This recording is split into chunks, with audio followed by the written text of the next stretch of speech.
Good morning, class. Good morning. This is lesson 12. Today is August 18th, the year of 2024. The topic of this lesson is a servant girl points Naaman to God. Focus on the servant girl.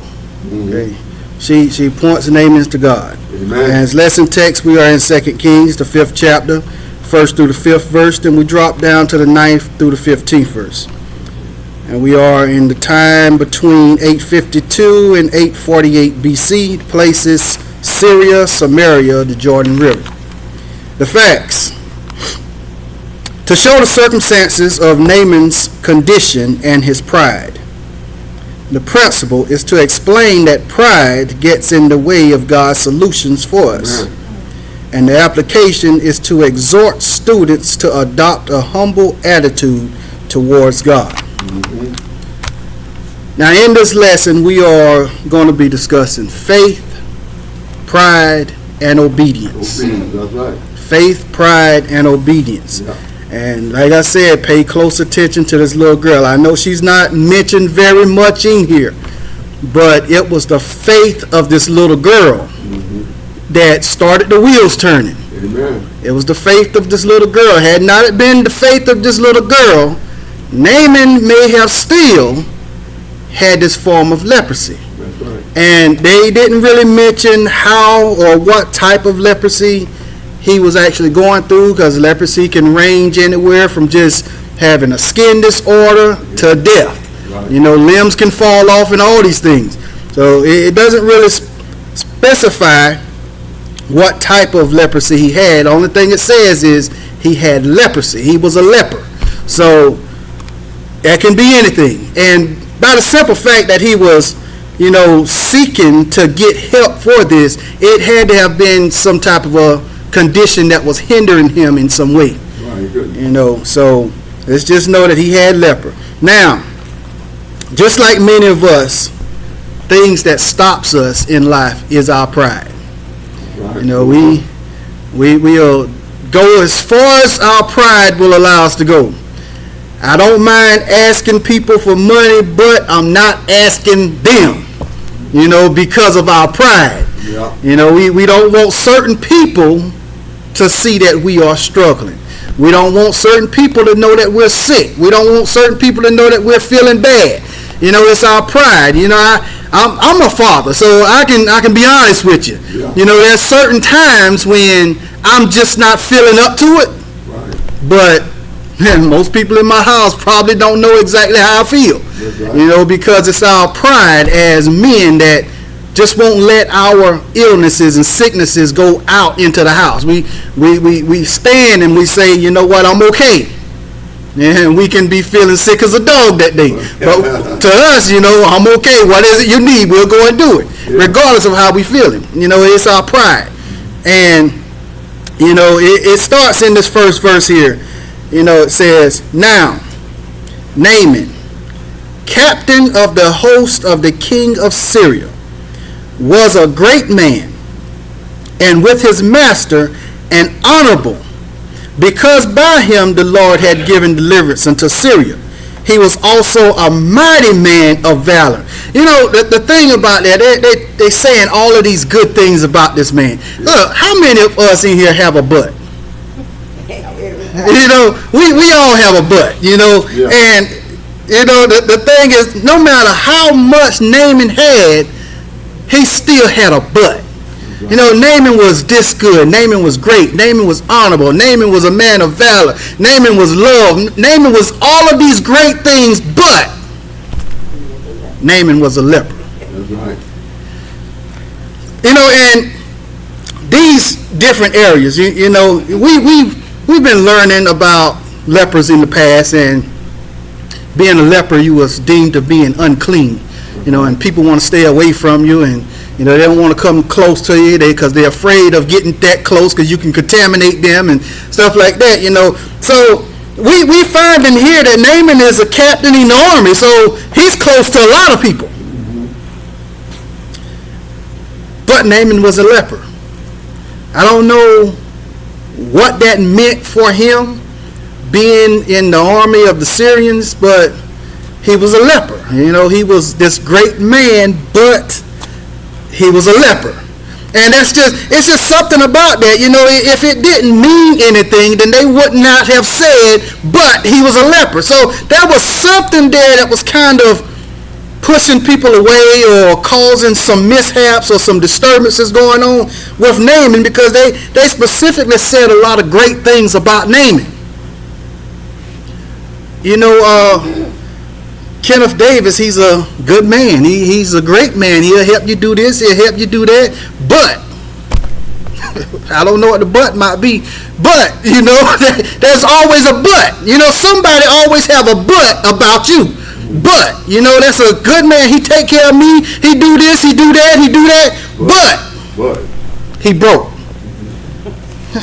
But he don't have a job. But he don't have a house. But he don't have a car. There's always a but somewhere. Yeah. I just don't want to be limited to the simple fact that I might have a but. So I don't want you to not come to me, or I don't want to not go to you because of a but. So with this but, there's this little girl. And the thing about this little girl is she was in this place not because she wanted to be. And I don't want to jump ahead of myself. Well, I can, because they didn't even read these verses in here. But, okay, so the thing about this is, during this time, there has been, if you pay close attention to what's going on, you'll find that Naaman was the captain of the Syrian army. And, God has just given him, the winnings over all these places. God has put them above. So this is the time when the Israelites was messing up again, as usual. They mess up, God do something to them, and then they try to do good again, and boom, they back on top again.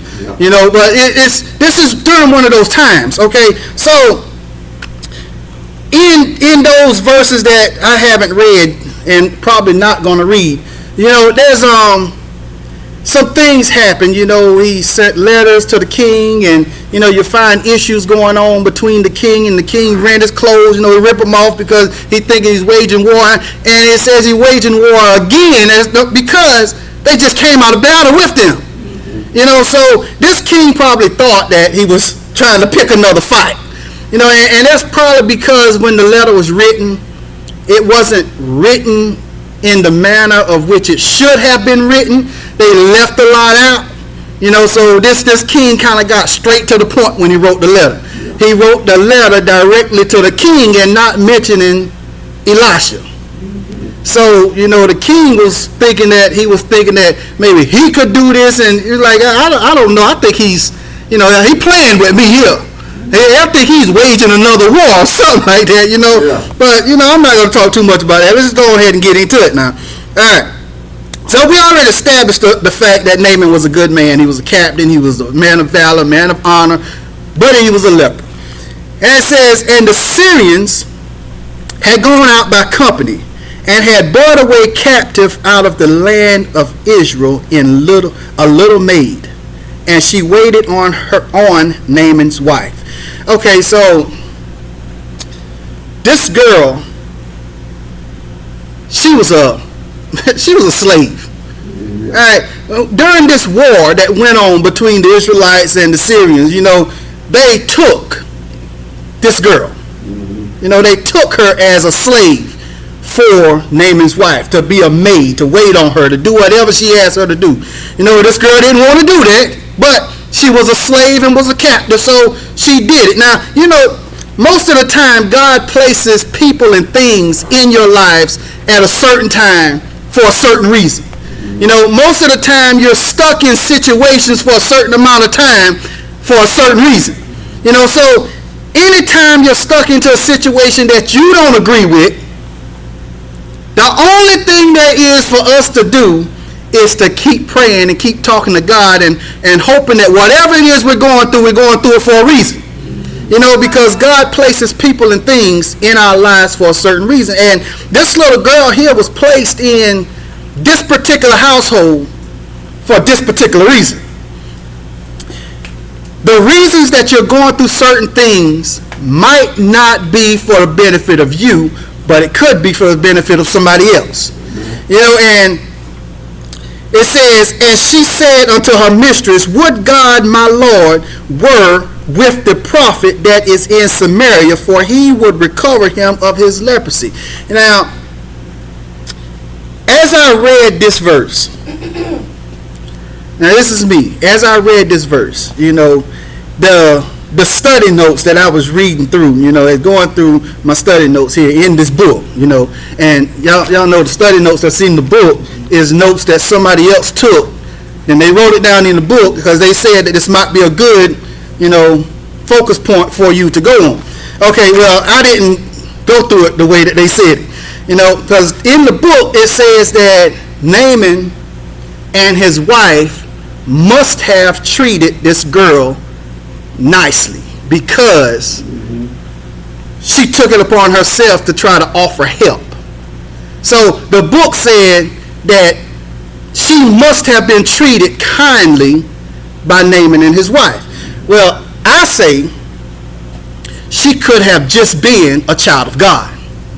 Because as a child of God, regardless of how certain people treat you, you still treat them with kindness and respect. Love, kindness, and respect, that's the way children of God treats people. So it really didn't matter to me whether or not they treated this girl good or not. I'm still focused on the simple fact that she may have been a child of God.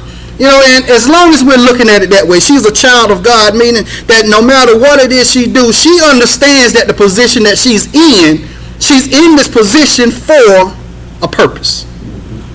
No, just like us, we get into certain positions and certain situations for a purpose. You're going through a time in your life where everything, just goes out on you.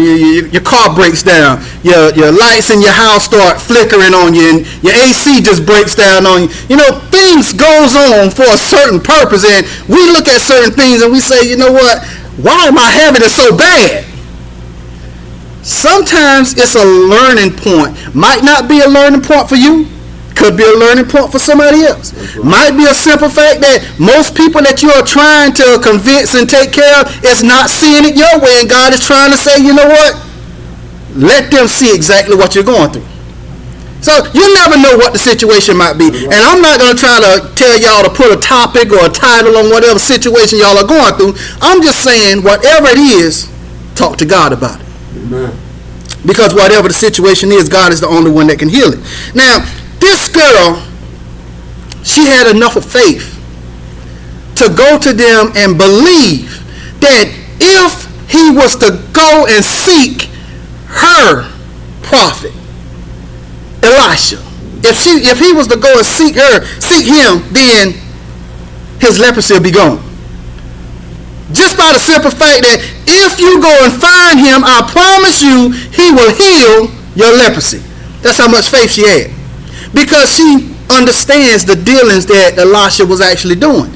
She knows where Elisha came from. She knows what Elisha was doing. She actually remembered or heard of, I don't know if she remembered or did she hear of the factor of when this woman was, childbearing. She couldn't bear kids, and she prayed and asked God for a child, and Elisha came and, prayed over it, and the woman actually had a child. Now the child died. But Elisha came back and laid hands, and the child came back. And she may have heard the stories. She may have remembered. I don't know what the case was, but she know that Elisha was a man of God. She knows this, and she knows that as long as Elisha was there, these people had enough of faith to believe that whatever Elisha pray on and do, it's going to happen. Because Elisha was a man of God. It says, and one went in and told his Lord, saying, thus and thus said the maid that is of the land of Israel. So he went in there and he told his king, this is what this little girl just told me.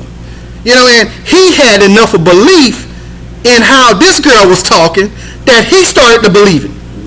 He said, I really believe what she's saying.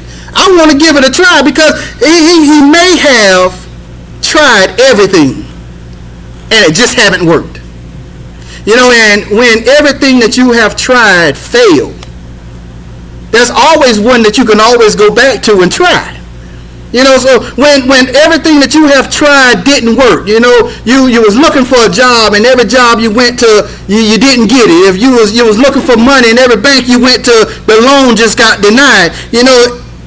Sometimes there's one that you just haven't tried yet. Sometimes you might need to just fall down and talk to God. Because if you've tried everything but God, might want to give that a try. That's right. It says, and the king of Syria said, go. Just like that. He said, go. Yeah. He says, you go, and I'm going to send something too.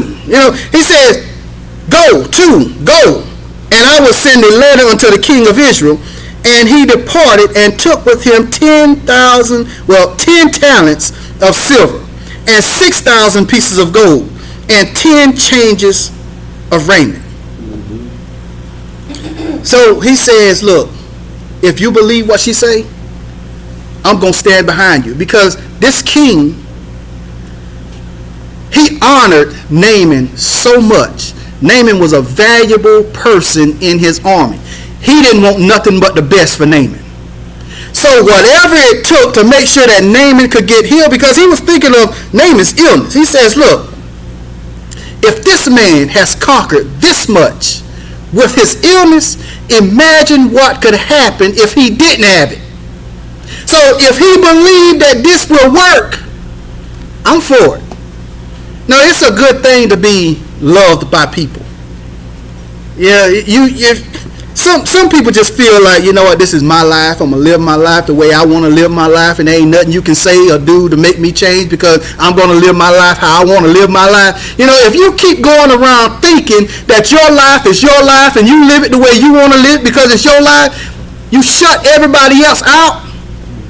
Then when you are falling down on hard knocks, your life is your life, and you're going to live it the way you want to live it. And I'm sad to say it that way, but that's how people think. If you are so high on your horse till you want to look down on me every time you walk past me, when you are down, expect the same thing in return. I know we're not supposed to be like that as children of God, but we are. Because we are human. And human, fleshly, we think just like that. Because we think physical things. That's how we think. We think physically. Now, if we allow our spiritual realm to take part and take control, then maybe, if we see you down, regardless of how you treat us, we still going to look out for you. But in some cases, it's an eye for an eye.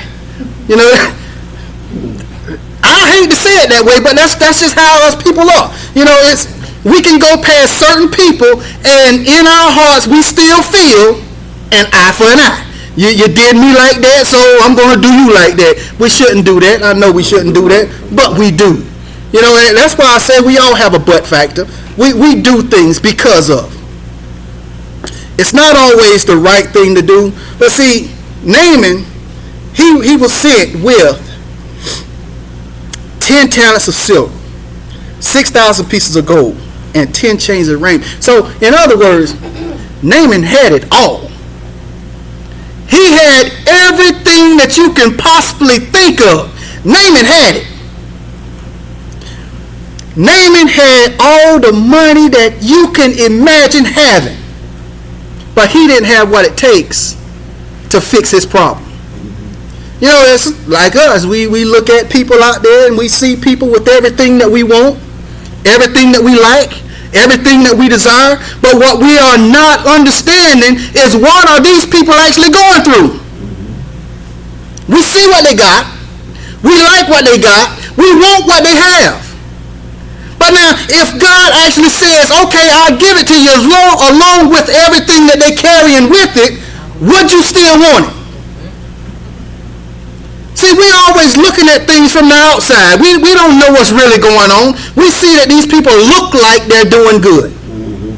Naaman was a man that everybody loved and everybody enjoyed, but Naaman was sick.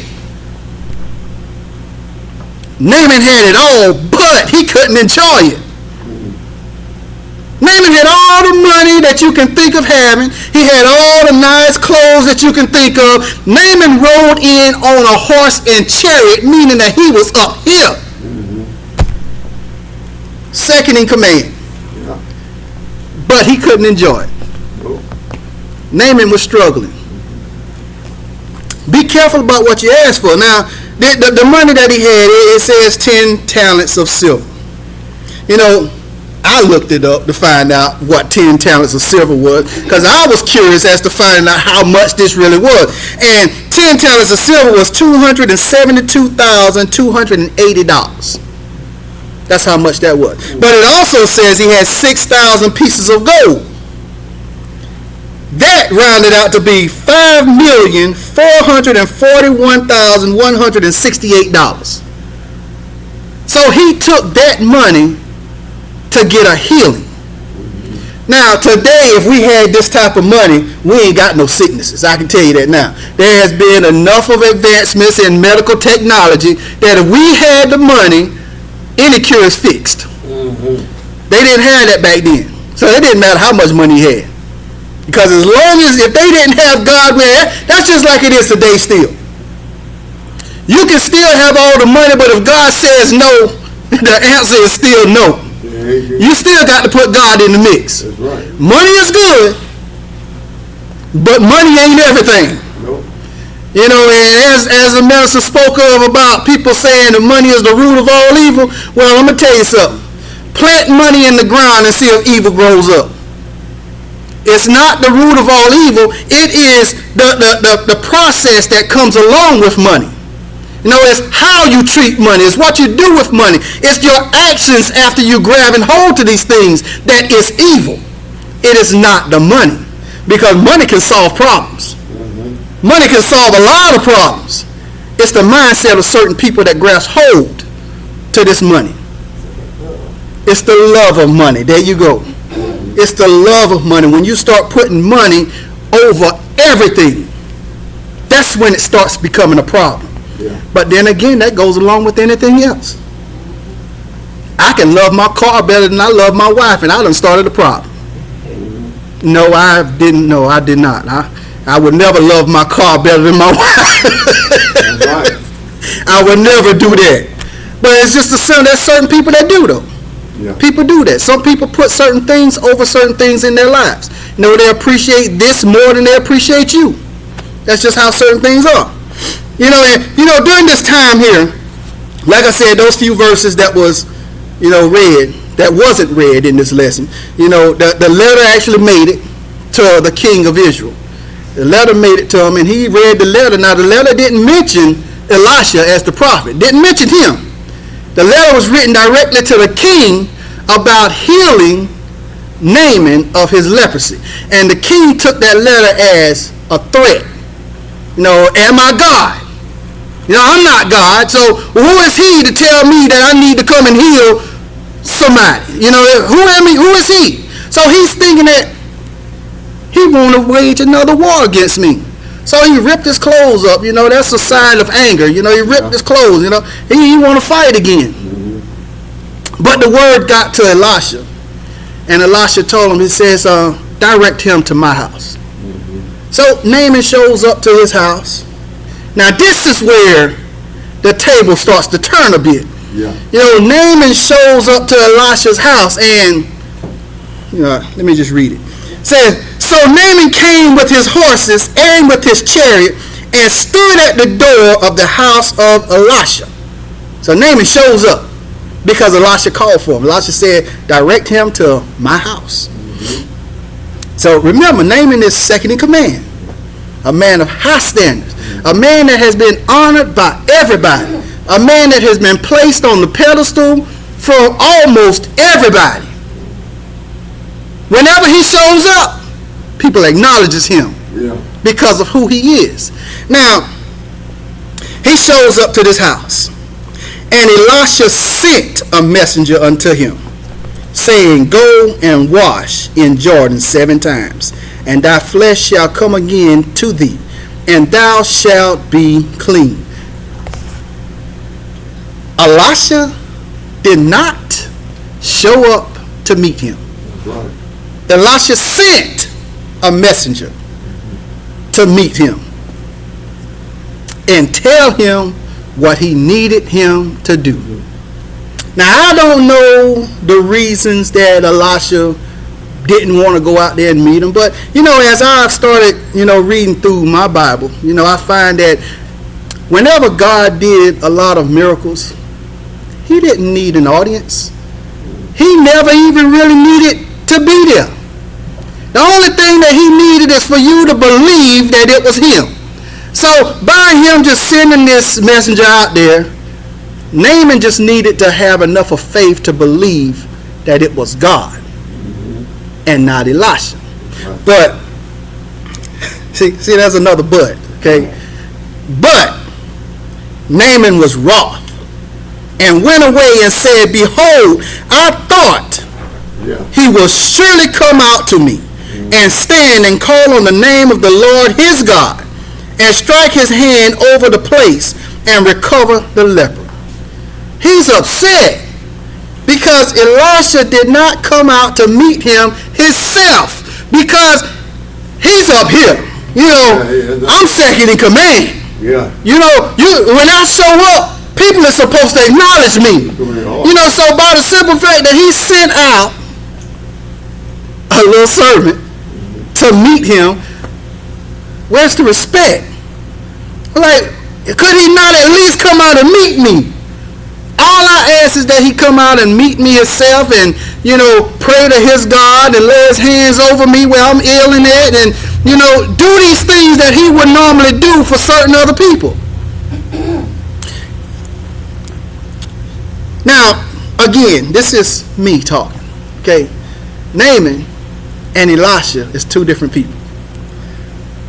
Elisha is looking at the simple fact that Naaman is already thinking he's up here.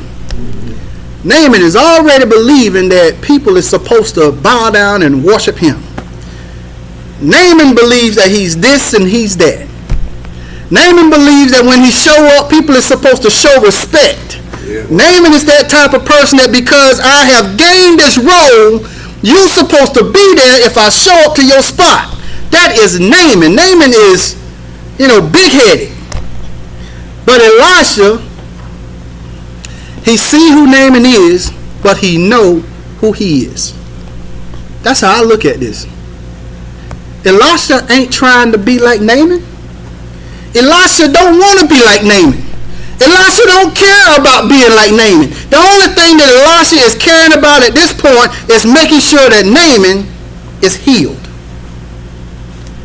You enjoy all the riches and glory that God has given you. If God didn't give it to me, I don't want it. So when all these things that Naaman actually tried to bring to Elisha don't want none of this stuff. Right. I like when you said Elisha wants God to get the glory. That's right. What was Naaman's purpose? His purpose, yeah. What was his purpose? Who? It wasn't to meet Elisha. His purpose was to be healed. His purpose was to be healed. Yeah, what I like about Elisha purpose driven. Yes. And a lot of times we too mess with that. We lose out of our purpose. His whole purpose coming there was not to meet Elisha, was not to meet the king. His purpose was to be healed. And this stuff you're going to talk about in the next few verses. It's good to have people in your life to let you know what your purpose is. There you go. You worry about, like you said, being recognized or whatever. That's not your purpose. That's not your purpose. Because being recognized didn't heal you. It's not going to heal you. But you know what? If Naaman would have been so big-headed that he wouldn't have been obedient and accept the words that Elijah had sent him, he wouldn't have been healed. I don't think he would have been healed. You're correct. It's all how bad you want it. But that's why I say when we you can get people to read, it's good to have people in your life that when you do get the big head, there you go. We all get the big head to let you know, hey, wait a minute now. Hold on. Remember your purpose. There you go. Remember why you here. Because first they did you were correct. If he wouldn't have did it, hey, you stay where you at. Yeah. The same thing, you know, if somebody tell you something and it's from God, you ain't want to listen, okay? You stay where you at then. Because you ain't gonna hurt God and you ain't gonna hurt Elijah. No. Well, it's good to have people in your life. And like you say, it's good to listen. It's good to To listen. people in your life too. That's right. Like my man said, help me to help you. There you go. Amen. There you go. Amen. Look, like I said before I even started this lesson, in this lesson we're going to be focused on faith, pride, and obedience. That's right. You know, you got to have faith, and you can't stick behind that pride. That's one thing that God really hates about us, is we stand behind pride too much. Too much of pride to talk to him. Too much of pride to go out and pray for certain people. Too much of pride to call yourself a child of God around certain people. You know, God hates that about us. And pride will hold us back from a lot of things. That's right. Look, pride could have stopped this church from growing. Y'all understand it now. You know, True Fellowship was a striving church. And Bishop Davis was here. And when God called Bishop Davis, it was just a building sitting here. You know, and if pride would have just said, you know, Bishop Davis ain't here no more, we can do without this church because I don't want to face certain people. And you know, whenever you are placed in a position where God is around you and you have to listen to God and you have to do what God asks you to do and you have to say what God asks you to say, you find yourself with a lot of people who disagree with a lot of things that you are talking about, that you are believing. There's a lot of people that's going to tell you that this is not you, this was him, you need to stop doing this, you need to stop doing that because this was not your calling, this was his calling, just shut it down. Because whenever you are doing things for God, problems lingers around it. Things come around the issue when it starts talking about God. Whenever you call yourself a man of God or a child of God or a woman of God, problems will sit right here. And problems will try to change who you are. You know, so if Naaman had have been this one that continued to let pride stand in this spot. Now, as the Mother Davis here said, that it was people. You know, yeah, it was people, but he had to let that pride go too. Yeah. You know, he could have still listened to them, but if he'd have still been stuck on that pride factor, listening to them would not have meant a thing. Even if he would have went down to the water and did what they said do, if he was still stuck on that pride thing saying, you know what, I'm going to do it just because they said so, but I don't believe none of this that's going on. All he would have did was just went in the water. Because you got to understand that he was, you know what, I'm getting ahead of myself.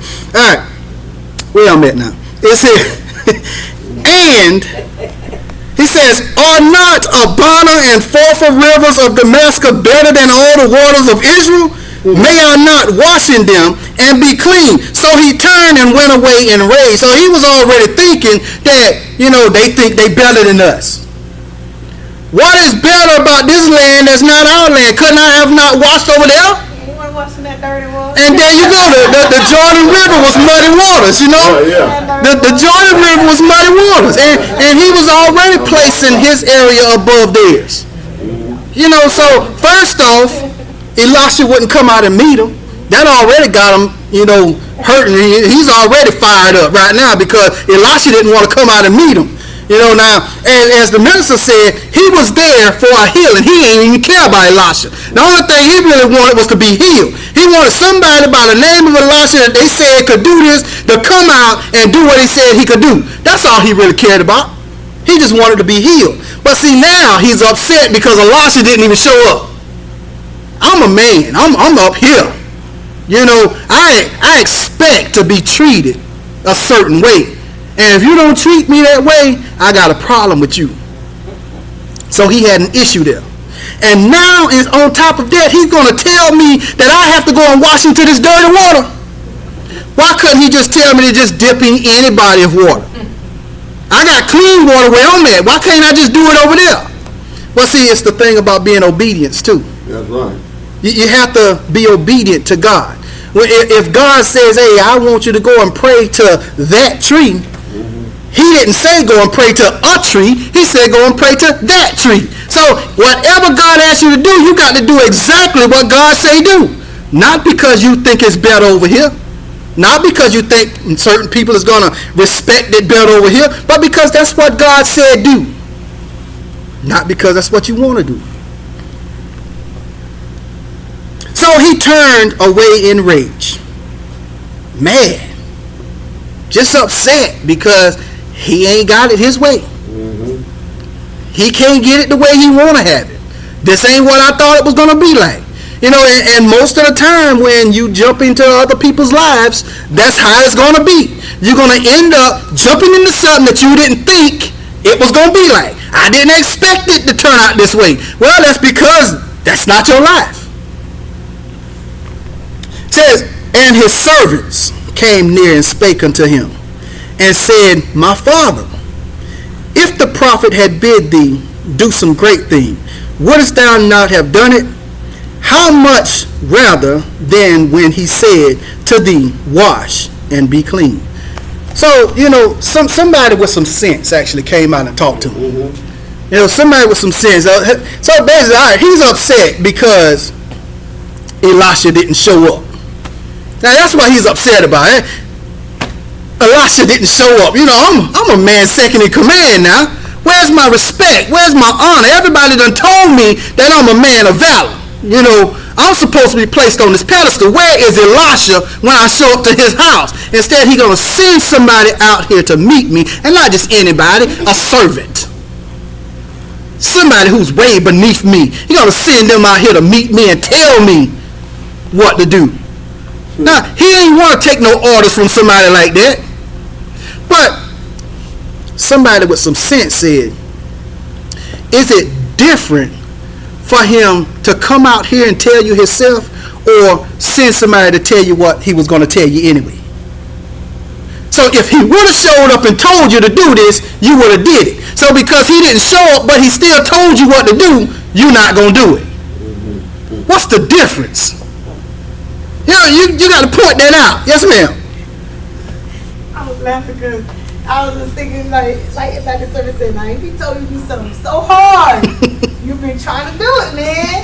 But something so simple. Easy. So simple. Yeah. Like salvation.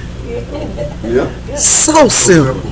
Confess with your mouth, believe with your heart, and God is raised from the dead, you shall be saved. But people better do it hard. They better go ahead and work at it. Well, I'm a good person. I do this, I do this. But he said it's so simple. It's so simple. Just confess who I am. That's right. Just like salvation right there. Yeah. And then you know the thing about how long we fought that. Salvation. Because I ain't got saved out with my twins. You know, I want to do it my way, just like Nathan. I thought it was going to be like this. And well, guess what? It ain't like that. You know, that's just like. God's way. I'm going to starve myself to death a little bit. Yeah, you're right. Be homie. That's like people in their faith and their beliefs in God. You know, you have a lot of people right now, you know, saying, why do I have to listen to what's going on in that Bible of theirs? You know, why I got to follow that? Is God really real? If he's real, why I'm going through this? Why I'm going through that? Well, you know, I'm going to tell you just like I always tell you. Just take the Bible and put it to the side, okay? Now, I ain't saying put it up. I say just take it and put it to the side for a second. And just think about it. The only thing that God asks is that you love everybody. And when you can give love, you can receive love. And nobody on the face of this earth wants to ever be chastised, treated badly, kicked on, spat on, talked about, and all. Nobody wants to be treated like that. So if you want to be treated nicely, treat people nicely. And that's the only thing that God asks. But yet you got the devil stirring confusion. And the devil is telling people, you know, there's more to God than that. You ain't got it. That's not the truth. Okay, but you got all these people saying stuff like that, but God only said love. Love one another. Treat people with kindness and respect. And if you can do that, then you have gained graces with me. Because if you can love your neighbors, then you loving me. If you hate your neighbors, you hate me. Besides the fact about what's going on in the Bible that you don't understand, the truth about the Bible is love. Love everybody with kindness and respect. And that's the only thing that God asks for. Love and do as I say. And whenever God speaks to you, he will never speak to you in confusion. So if you're confused about anything, that ain't God talking to you. Because God don't leave you in a confused manner. God does a lot of things that have you wondering why. But he will never leave you confused. God will always explain the reason why at some point in time. That's just how God operates. Says, then went he down and dipped himself 7 times in Jordan, according to the sayings of the man of God. And his flesh came again like unto the flesh of the little child, and he was clean. Now, this is everything that happened after he stopped being so angry. See, there you go again, doing what God says and start loving. He stopped being so angry. Stop being mad. Stop putting himself on a certain level above certain other people and started realizing that God is here for everybody. God ain't going to leave nobody behind. God don't care what type of state you used to be in, what type of state that you are in. God can really care about what you are about to do. He already know that you're going to mess up 2 weeks later down the road. But what God is here for is us. God says, look, I already know you're going to mess up. But when you do, just remember me. That's it. That's all God asks for. Remember me when you mess up, so that when you mess up, you can think about it. Oh, Lord, God forgive me. Because if you don't think about God and you're making these mistakes, Yep. where you going to be at later? Because God only give us that time. That's the only time God gives us, God promises us, is this time. That's it. God promises us this time. Now, I don't know how many more days God got promised later, but he did promise us this time. So at this moment, remember him. So that if you make a mistake, if you backslide a little bit, if you slip and fall or stumble, you got God on your mind. God can help you out. But if you're not thinking about God in the times that you're out there doing all of this craziness that I know that you're probably going to go out there and do, you alone. Because you left God somewhere. And God says, carry me always. Remember me always. Talk to me daily. That's why we pray. We pray to talk to God daily. We pray for God to fix this, to help this, to stop whatever it is we're going to do. The change, well, he ain't going to change what we already did, but to bless that we already did. Because whatever it did that we did that was probably wrong, probably hurt somebody, if it didn't hurt us. So we need God to help fix that situation. But if you don't put God in the situation in the start, then you out there alone. That's right. It says, all right, so he went down after all of this hatred. He went down and he started being a little obedient. And along with that obedience, he carried a little bit of faith down there with him. He says, well, you know what? I done came all the way down here. I believed everything that little girl told me. That's why I showed up. I showed up because I believed that this Elisha that she sent me to could heal me. Now my men done told me that I'm acting like a little child. Now told me to grow up a little bit. You're too old for this. Listen to what the man of God got to say. Do what the man of God told you to do if you really want to be healed. So he had enough of faith to believe. Okay, you might be right. I'll go down there and I'll see what's up. Said, Lord, please help me. So he went down in that water and he dipped himself. 1 time, 2 times, 3 times. He went down 6 times, and then when he came up that 7th time, he didn't need to look for himself. They said it for him. They said, oh my goodness, it worked. Said, my Lord, you have been changed. Hold on, let me go back here. It says, and he returned to the man of God. So it did say, and his flesh came again like unto the flesh of a little child, and he was healed. So his men actually told him, they said, my Lord, your flesh is back. You've been healed. So what did he do? He returned to the man of God, he and all his company, and came and stood before him. And he said, behold, now I know there is no God in all the earth but Israel. Did y'all hear that?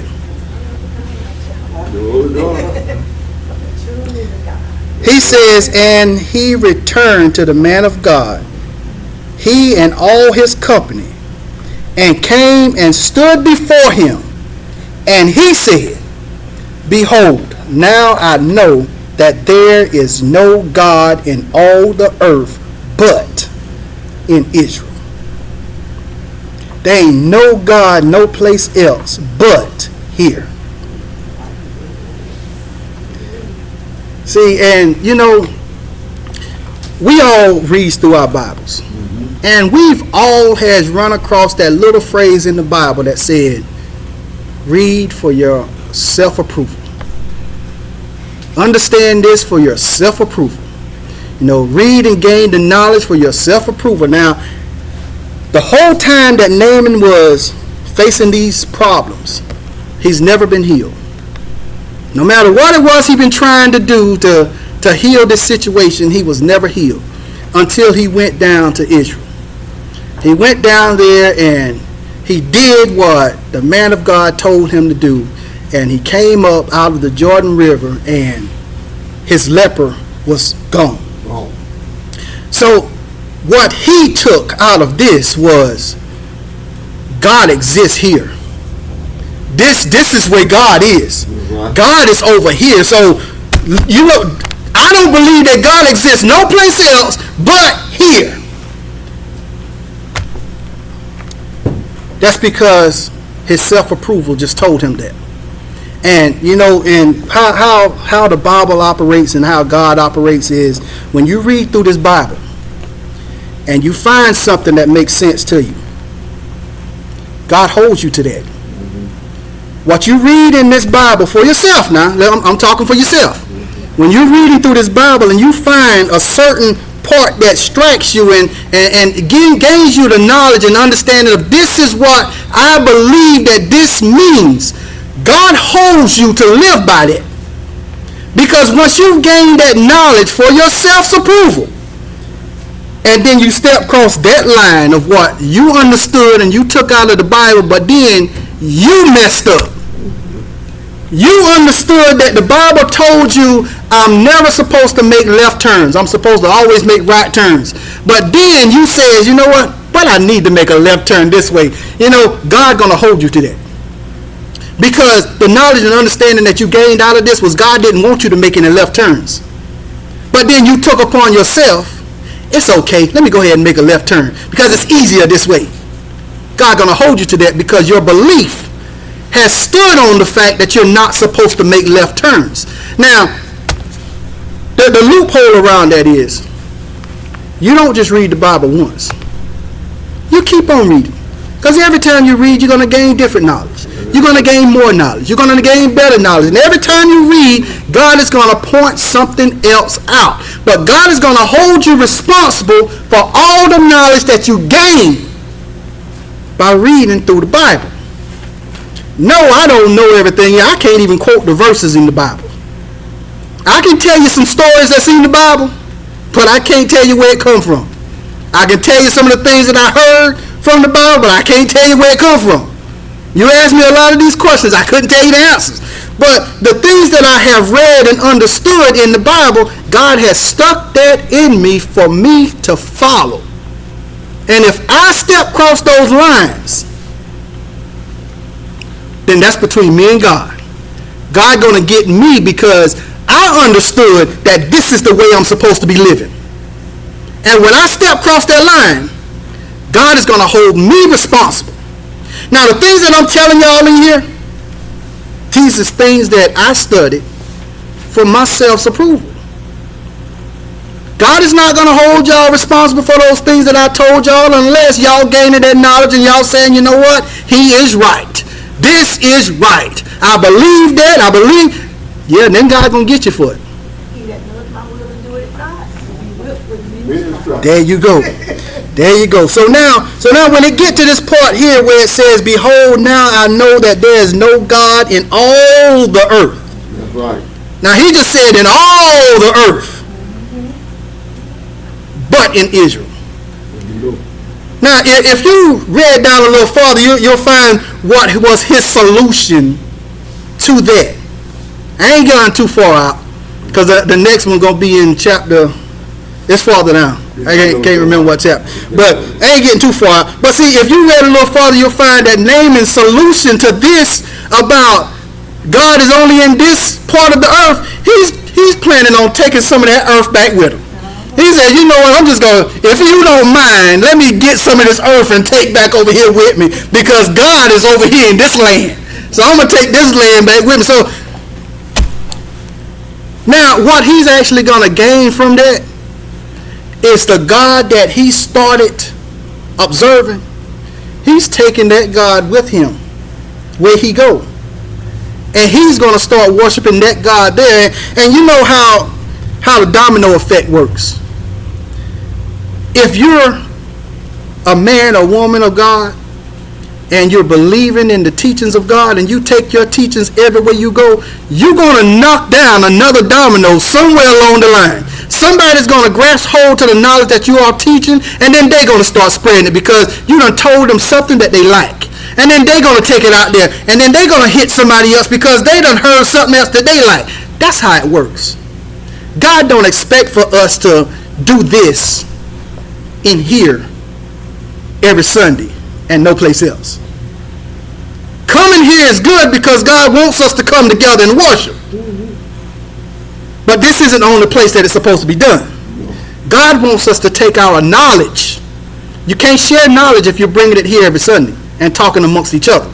You share knowledge out there. You can't get people to come in here if you don't go out there and get them to follow you here. So if you want people to come in here, you got to take the knowledge that you get from here out there and bring them in here. And then it'll grow. It'll never grow if you're keeping everything in here. It needs light to grow. Everything needs light to grow. And if you don't let your light shine out there, then it's not going to grow in here. The roots got to grow before the plants grow. And this is the root. Anybody got anything they want to add to, take away from? Anything I should have said or shouldn't have said? Turn this over into the hands of the superintendent.